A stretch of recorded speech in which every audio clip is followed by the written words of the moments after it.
warahmatullahi wabarakatuh. Innal hamdalillah nahmaduhu wa nasta'inuhu wa nastaghfiruh wa na'udzu billahi min shururi anfusina wa sayyiati a'malina. May yahdihillahu fala mudilla lahu wa may yudlil fala hadiyalah. Asyhadu an la ilaha illallah wahdahu la syarikalah wa asyhadu anna Muhammadan abduhu wa rasuluh.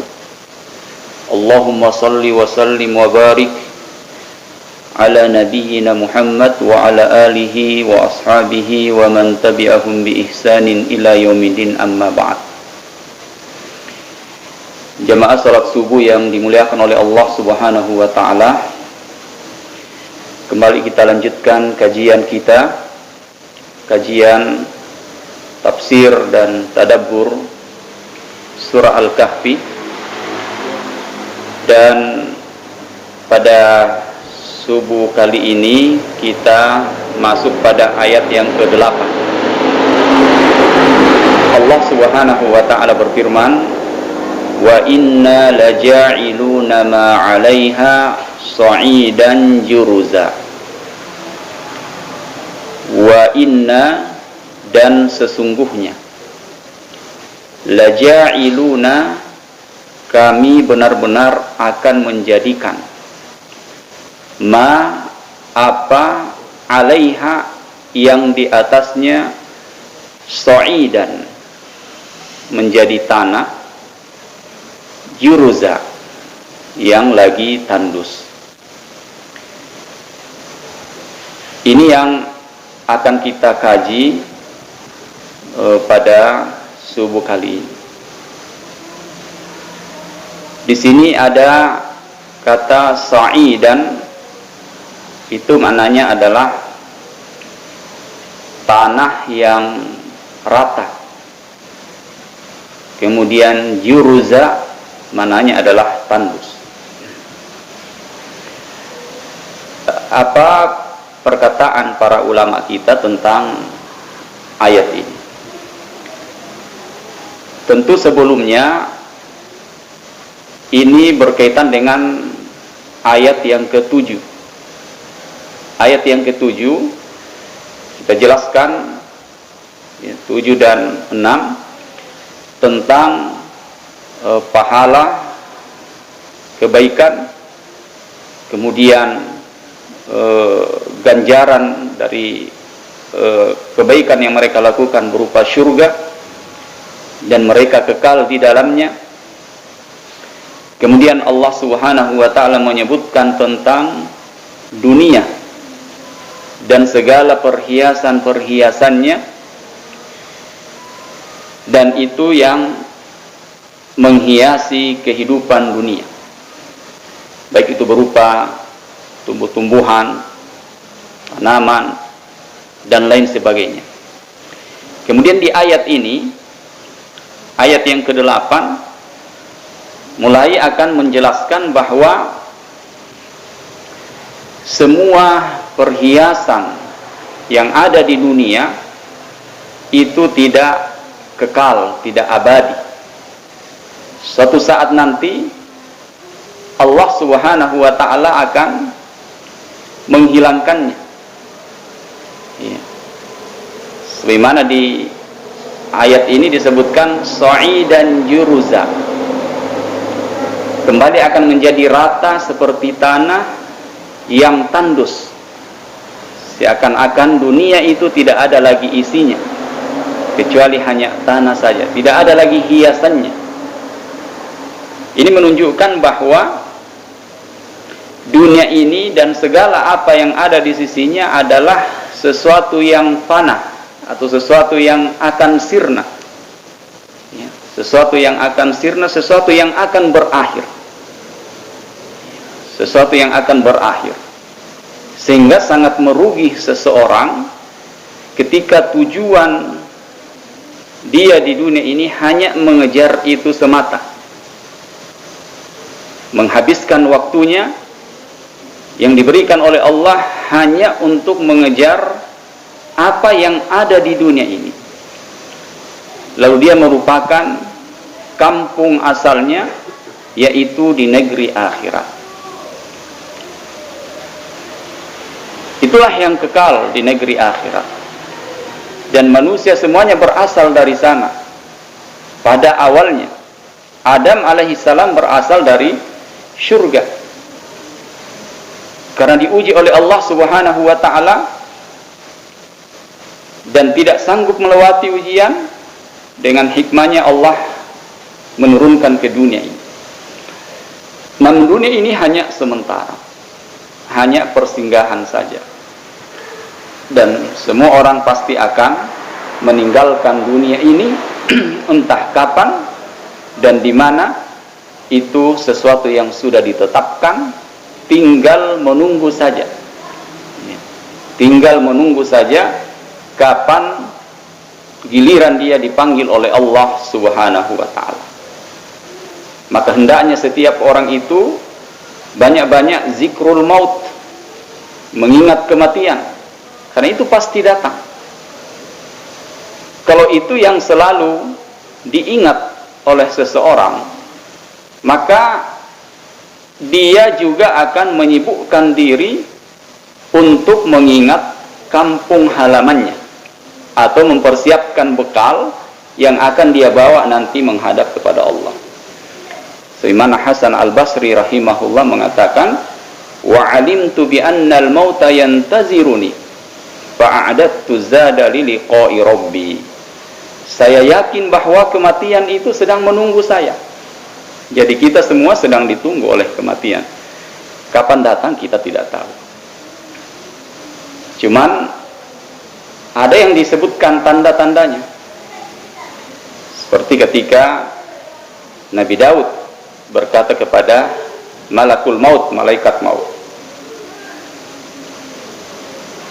wahai malaikat maut, apabila kamu akan mencabut nyawaku, maka sebelumnya kirimkan utusan kepadaku agar saya bisa bersiap-siap. Kata malaikat maut, iya, siap. Nanti saya kirimkan utusan sebagai tanda bahwa kematian itu sebentar lagi akan datang. Kemudian singkat cerita, maut pun telah datang.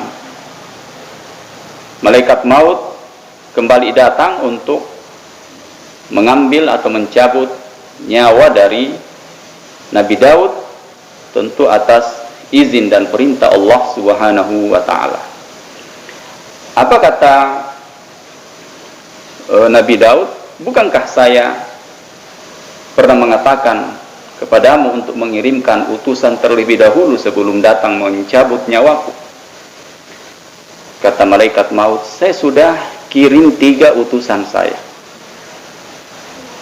Saya sudah kirim 3 utusan saya. Kata Nabi Daud, tidak ada yang sampai ke saya dari 3 utusan tersebut. Lalu dijelaskan satu persatu. Yang pertama, bukankah dulu rambutmu sangat hitam, sangat indah, dan sekarang sudah berubah warna menjadi warna putih? Itu utusanku yang pertama. Kemudian utusan saya yang kedua, bukankah dulu kulitmu sangat kencang, sangat indah, sangat bagus, dan sekarang sudah mulai keriput, tidak seperti dulu lagi? Itu utusanku yang kedua. Dan yang ketiga, bukankah tulang punggungmu yang dulu tegap lurus dan sekarang sudah mulai membongkok? Itulah utusan saya yang ketiga. Jadi ini yang dimaksud oleh malaikat maut, saya sudah mengirimkan utusan. Artinya ketika 3 hal tersebut ada pada diri seseorang, maka itu sudah tanda-tanda. Tapi kita tidak tahu pastinya kapan. Bisa jadi masih bertahan bertahun-tahun.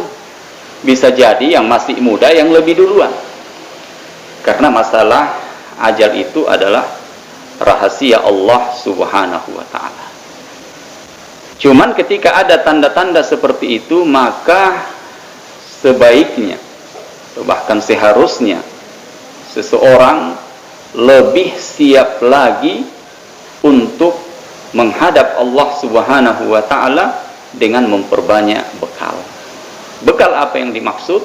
Tentu ketakwaan, meningkatkan ketaatan kepada Allah, memperbanyak amal soleh, dan berusaha semaksimal mungkin menjauhi dan meninggalkan segala macam perbuatan maksiat. Ihwa jamaah yang dimuliakan oleh Allah Subhanahu wa ta'ala, wa inna laja'iluna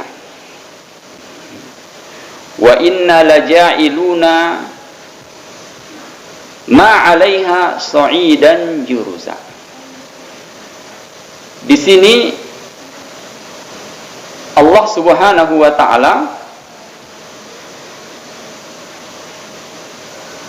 mengatakan, sesungguhnya kami akan menjadikan semua apa yang ada di bumi ini rata, menjadi tanah, sehingga tanah itu menjadi tandus.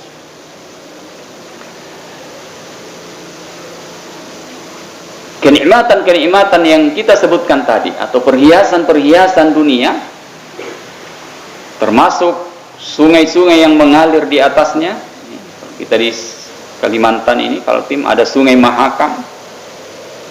Semuanya akan hilang pada saat itu. Semuanya akan sirna. Jadi bumi itu akan kembali rata. Nah, apa hikmah? Kenapa Allah Subhanahu wa ta'ala menyampaikan ini? Supaya kita sebagai hamba Allah Subhanahu wa ta'ala memahami bahwa dunia ini hanya sementara dan ada yang kekal abadi. Ada yang kekal abadi yang di dalamnya penuh dengan kenikmatan, dan seorang hamba akan memasukinya dengan rahmat Allah Subhanahu wa ta'ala, yaitu di syurga. Ya, di syurga Allah Subhanahu wa ta'ala. Maka yang menjadi perhatian kita saat ini adalah mempersiapkan bekal sebanyak-banyaknya. Mempersiapkan bekal sebanyak-banyaknya yang akan kita bawa menghadap kepada Allah Subhanahu wa ta'ala. Nah, ini ayat yang ke-8. Kemudian ayat yang selanjutnya, yang ke-9.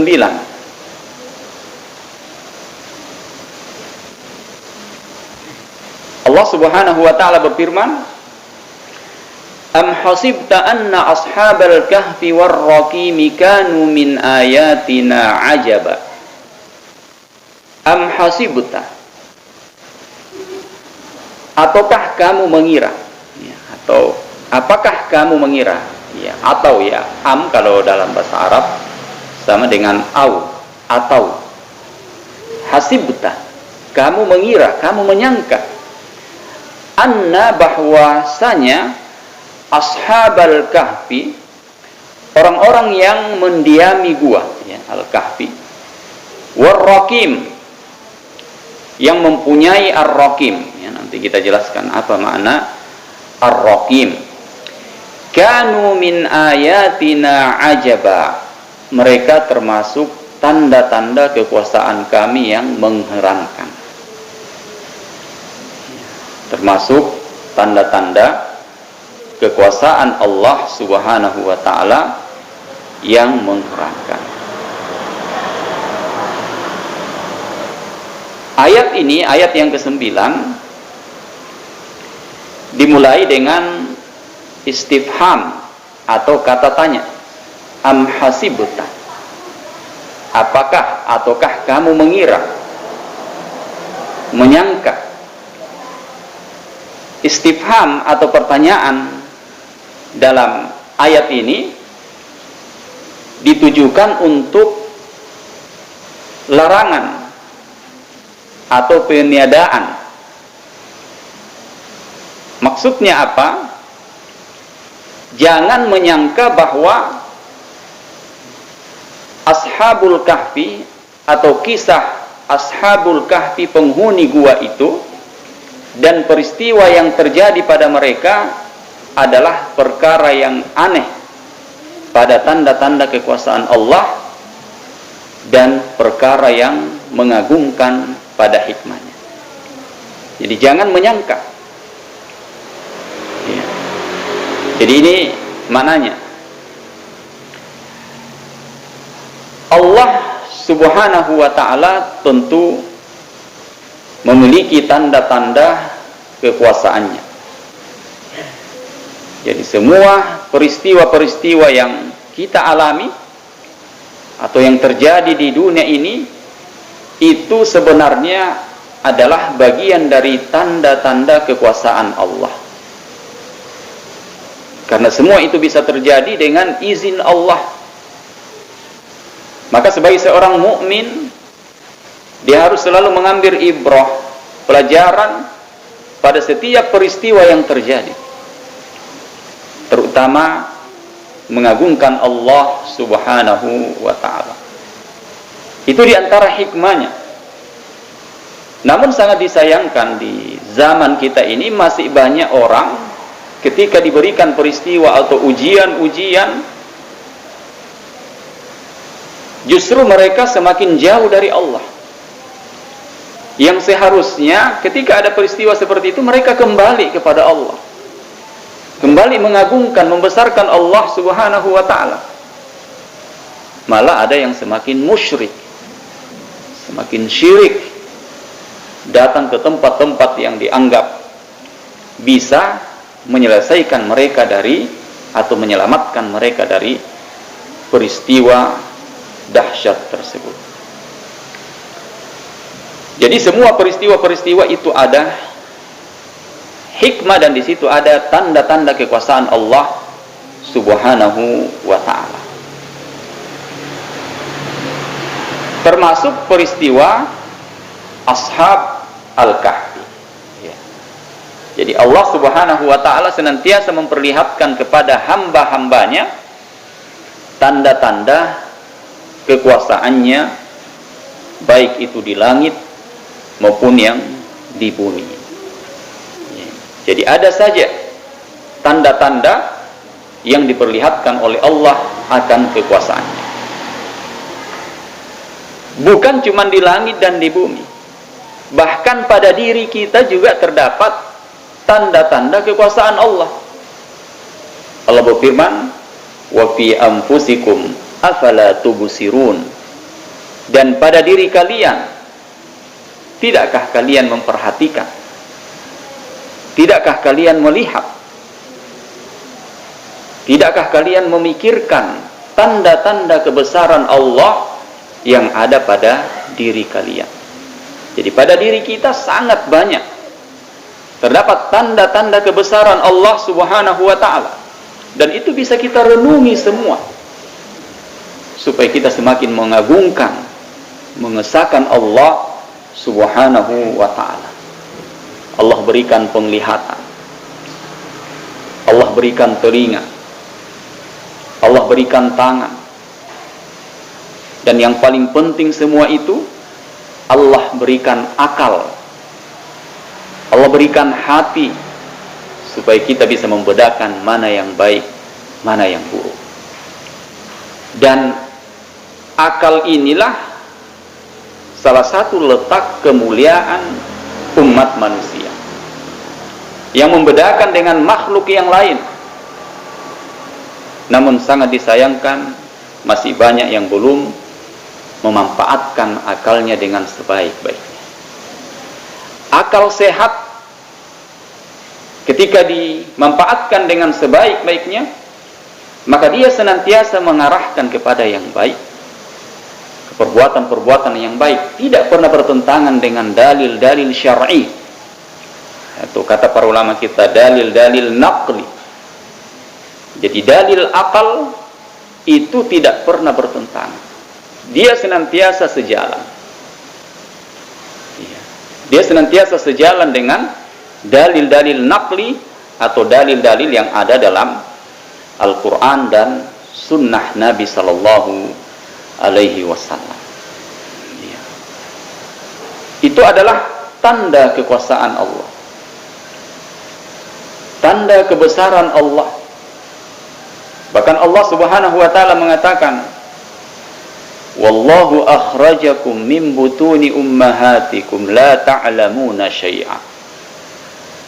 Allah Subhanahu wa taala yang mengeluarkan setiap orang dari kandungan ibunya masing-masing.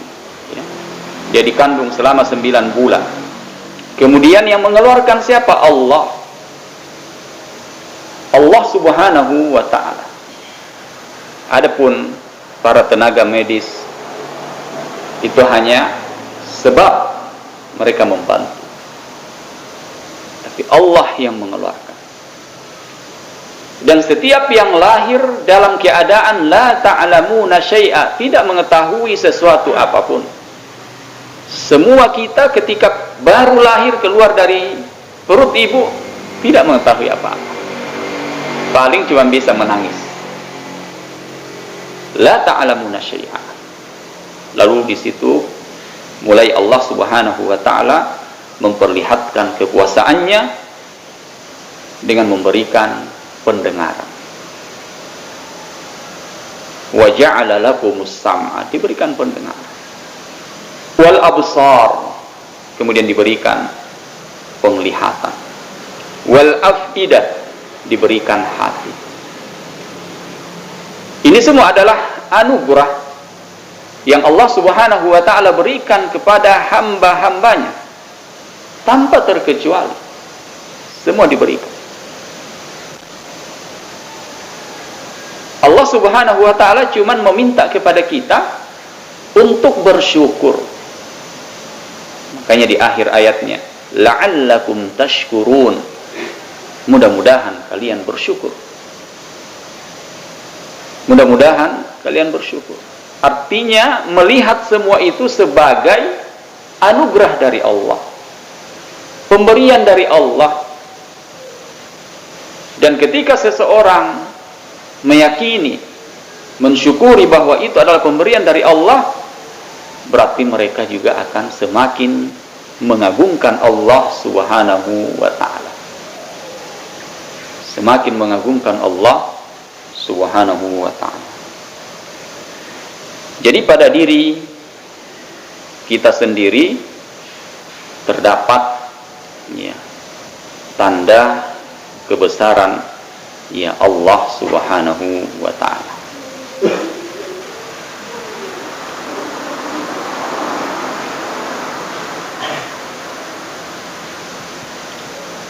Ikhwah yang dimuliakan oleh Allah Subhanahu wa ta'ala. Jadi kisah ini, kisah Ashabul Kahfi, termasuk salah satu tanda kekuasaan Allah Subhanahu wa ta'ala. Namun peristiwa-peristiwa yang terjadi bukan hanya sekedar peristiwa Ashabul Kahfi, banyak peristiwa-peristiwa yang lain, baik yang disebutkan dalam Al-Quran, dalam hadis, ataupun yang belum disebutkan. Jadi semua itu kita mengambil ibrah, hikmah atau pelajaran dari setiap peristiwa-peristiwa yang terjadi. Tugas kita sebagai seorang mukmin, sebagai hamba Allah yang beriman, atas peristiwa-peristiwa tersebut adalah merenungi. Ini masuk pada tadabbur. Kita berusaha untuk merenungi seluruh tanda-tanda kekuasaan Allah. Kita berusaha merenungi semua tanda-tanda kekuasaan Allah Subhanahu wa ta'ala. Jadi Allah Subhanahu wa taala mengajak kita. Ada peristiwa-peristiwa yang terjadi di langit, di bumi maupun pada diri kita atau pada makhluk-makhluk yang lain. Itu Allah Subhanahu wa taala mengajak kepada kita untuk merenunginya, menghayati. Jadi sebenarnya setiap saat seseorang itu seharusnya selalu ingat kepada Allah. Karena di sekitarnya, pada dirinya dan sekitar itu, di situ selalu ada tanda kekuasaan Allah Subhanahu wa taala. Perenungan atau penghayatan terhadap tanda-tanda kekuasaan Allah itu salah satu kunci kekuatan iman seseorang. Perenungan, penghayatan terhadap tanda-tanda kebesaran Allah itu salah satu kunci kekuatan keimanan seseorang. Sama ketika kita membaca Al-Quran. Nah, di antara tanda kekuasaan Allah ada pada Al-Quran. Ketika kita membaca biasa saja itu, biasa-biasa saja. Ya, walaupun kita yakin bahwa melafazkan satu huruf dari Al-Quran dapat satu kebaikan dan dilipat gandakan sampai 10 kebaikan, kita yakin. Dan di bulan Ramadan tentu berlipat-lipat lagi. Tapi ketika kita membacanya seperti biasa membaca saja, apakah kita merasakan pengaruh? Apakah ada pengaruhnya? Atau hanya sekedar lisan yang bergerak ketika membaca Alhamdulillahirabbil alamin dan seterusnya? Apakah hanya sebatas di lisan ataukah menggetarkan jiwa kita? Kalau masih sebatas di lisan berarti belum sampai pada taraf penghayatan, perenungan. Dan inti Al-Quran ini adalah direnungi, dihayati.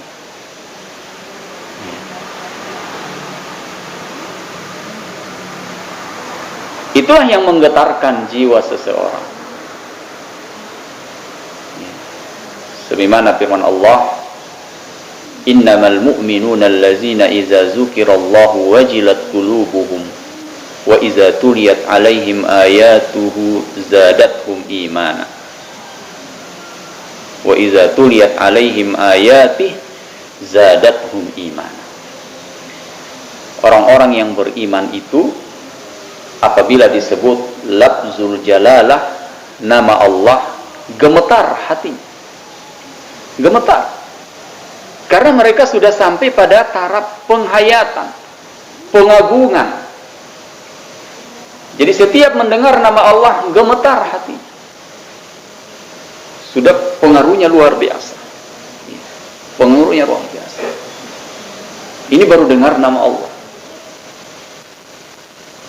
Wa idza tuliyat alaihim ayatuh zadatuhum imana. Ketika dibaca ayat-ayat Allah, maka bertambah keimanan. Jadi iman itu bertambah. Dan kita merasakan pengaruhnya ketika membaca Al-Quran dengan tadabbur. Ya, walaupun sekedar membaca, ya insya Allah tetap dapat pahala dan meningkatkan keimanan. Tapi ketika disertai dengan tadabbur itu pengaruhnya lebih besar lagi. Kita akan merasakan. Sehingga akan mendorong kita semakin cinta kepada Al-Quran. Semakin cinta kepada ayat-ayat Allah, ingin terus bersama dengan Al-Quran. Kalau sudah sampai pada tingkat menggetarkan jiwa kita. Tapi ketika masih sebatas gerakan-gerakan lisan saja dan belum menggetarkan jiwa, berarti masih butuh perjuangan. Ya, butuh perjuangan untuk terus membaca, mempelajari makna-makna yang terkandung di dalamnya, agar Al-Quran itu benar-benar memberikan pengaruh terhadap jiwa kita. Jadi Allah Subhanahu wa taala mengajak kita untuk merenungi tanda-tanda kekuasaannya.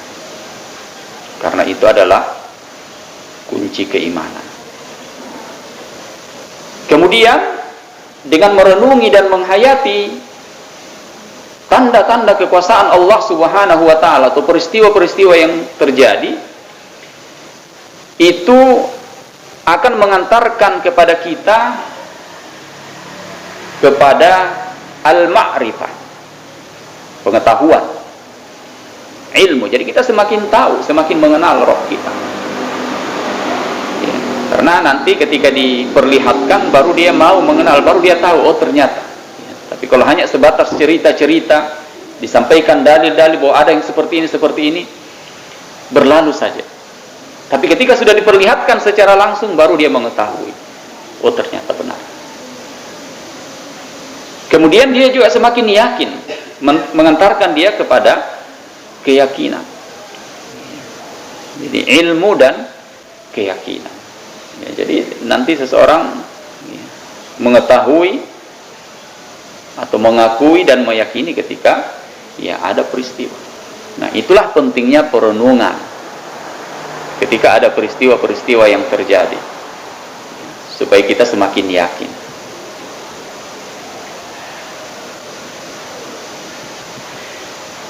Nah, di sini di ayat ini tadi disebutkan Ar-Raqim, ya, di mana dikaitkan dengan Ashabul Kahfi yang berada di gua, ya, gua yang ada di gunung. Di gunung atau di gua tersebut ada Ar-Raqim. Ya, Ar-Raqim ini tentu para ulama kita ada beberapa pendapat. Ada yang mengatakan Ar-Raqim itu adalah anjing yang menemani Ashabul Kahfi itu. Ada yang mengatakan anjing. Sebagian mengatakan bukan anjing, tapi dia adalah batu yang bertulis.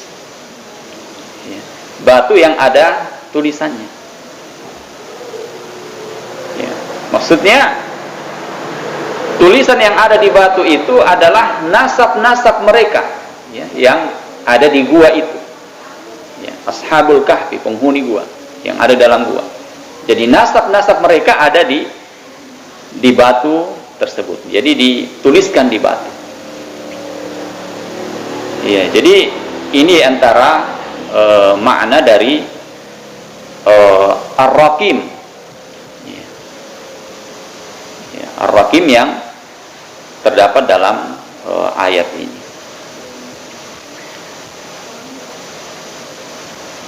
Kemudian ihwa yang dimuliakan oleh Allah Subhanahu wa taala, kita pindah pada ayat yang ke-10. Ya. Ayat yang ke-10.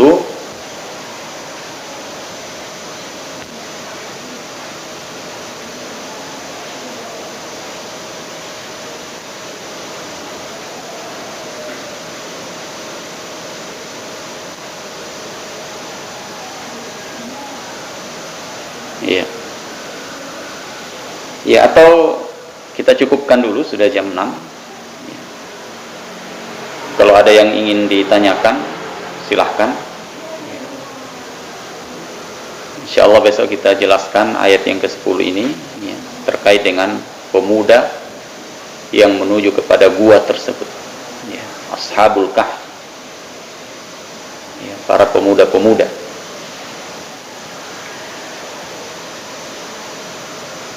Iya, cukup dulu. Iya, silakan. Yang kami mau tanya tadi kan tadi bilang tadi atau batu yang betul, batu yang betul. Iya. Jadi di sini yang sesungguhnya apakah anjing itu yang sebenarnya atau batu yang betul? Ini mana yang paling kuat di sini? Iya. Iya, ini tentu masalah khilafiyah,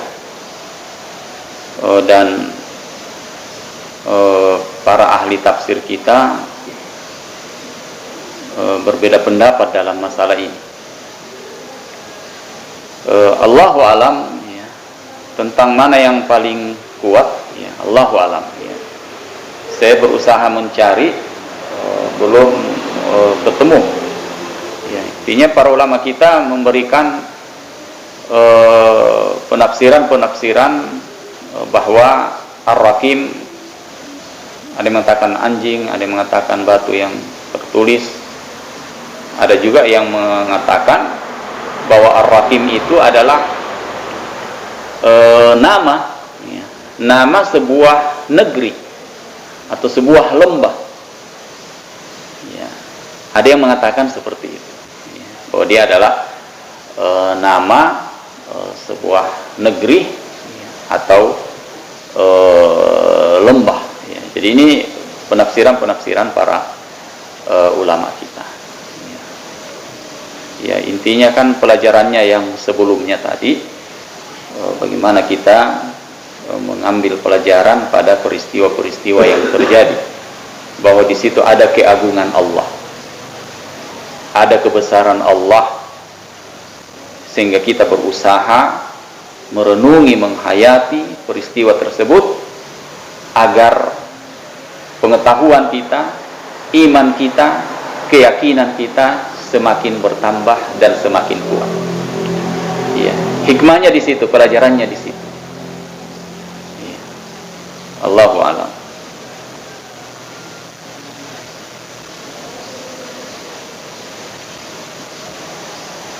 Ada lagi? Belum masuk syuruk ini, masih ada 9 atau 10 menit. Ya, jadi nanti ada pembahasan di ayat ini tentang pemuda-pemuda itu, ya, yang berdiam atau tinggal dalam tertidur dalam gua itu selama 300 tahun lebih, ya, 309 tahun. Ya, lama, nanti dijelaskan. Kemudian kan hidup lagi, ya, bangun lagi setelah itu. Nah, itulah diantara penafsirannya. Ada anjing yang menemani, ya, tentang Ar-Rakim. Ya, ada juga yang mengatakan Ar-Rakim itu bukan anjing, tapi dia adalah batu yang bertulis, dan nama mereka ada di situ, nasab-nasabnya. Ya, ada juga yang mengatakan Ar-Rakim adalah nama tempat, ya, nama lembah, ya, nama sebuah tempat. Ya, nanti dijelaskan pada kisah selanjutnya tentang para pemuda itu yang tertidur lelap selama 309 tahun, ya, kurang lebih sekitar. Ya. Tentang beberapa pemuda. Ya.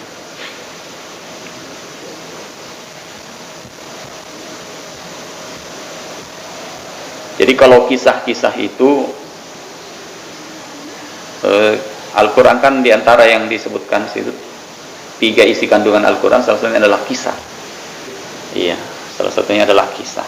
Jadi kisah itu bukan hanya sekedar kita seperti membaca kisah pada umumnya, tapi pelajarannya, hikmahnya. Kenapa Allah mencantumkan kisah di situ? Karena banyak pelajaran-pelajaran yang bisa diambil, di mana pelajaran-pelajaran itu akan semakin mengantarkan kita untuk mengagungkan Allah, akan mengantarkan kita untuk semakin kuat keimanan kepada Allah, keyakinan kepada Allah, dan ilmu, ya, secara otomatis juga akan bertambah.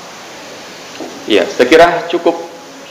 Subhanakallahumma wa bihamdik, asyhadu an la ilaha illa anta, astaghfiruka wa atubu ilaik. Wassalamualaikum warahmatullahi wabarakatuh.